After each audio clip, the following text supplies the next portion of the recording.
नमस्कार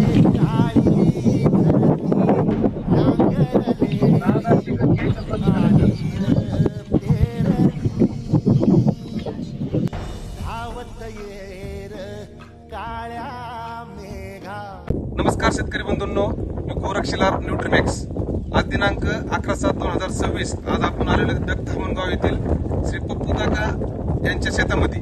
तर आपण ह्यांची 3 एकर हळद आहे. हळदीसाठी त्यांनी आपल्या न्यूट्रीमॅक्स कंपनीचा 1919 हा ग्रेड घेतलेला आहे. 15 किलो घेतलेला आहे 3 एकरसाठी, एकरी 5 किलो.